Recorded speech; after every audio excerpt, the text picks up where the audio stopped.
Now, also in Salem, lawmakers have spent months trying to figure out how to pay the costs of fighting wildfires in Oregon. It's only getting more expensive over time. Last year's fire season broke records. Roughly 2 million acres burned, and the Oregon Department of Forestry ran out of money to pay the bill. So a special session had to be called in December last year to approve a $218 million bailout. Just about everyone in Salem agrees they don't want that to happen again. And they're looking for long-term solutions to pay for fire season costs. Now, one of the proposals has to do with the state's bottle bill. House Bill 3940 would impose a 5-cent surcharge on bottles and cans on top of that 10-cent deposit you already pay.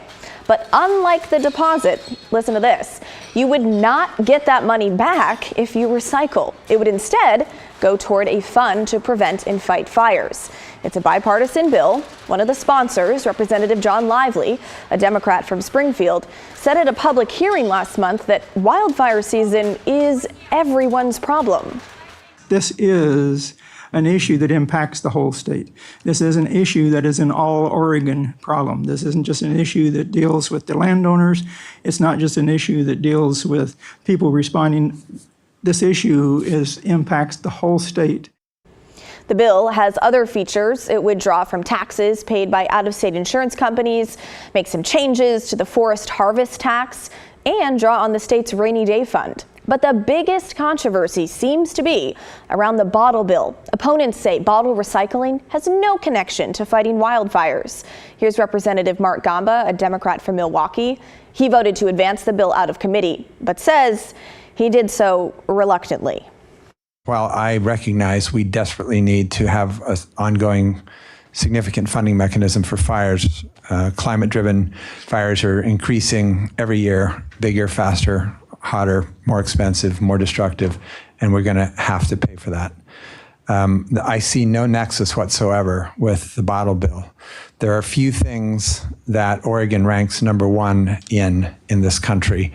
That is one of them. We have the model for that type of system, and I think we risk breaking that system if we include that as a way to fund wildfires.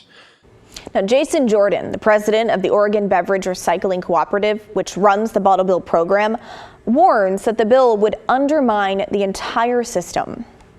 The current proposal to charge a 5-cent sales tax on beverages, it will harm the public perception and support of Oregon's bottle bill. For nearly 54 years, Oregonians have become accustomed to receiving a full deposit back when they can return their containers for a refund. A sales tax on top of that refund will confuse our customers and consumers, and ultimately undermining that trust and weakening the customer's desire to participate. Now, House Bill 3940 is part of a set of bills meant to address wildfire funding. It has not had much movement since the public hearing last month. Right now, it's with the House Revenue Committee. The other sponsor, Republican Representative Bobby Levy, told our team today she's still having meetings about it and thinks it will move forward with bipartisan support.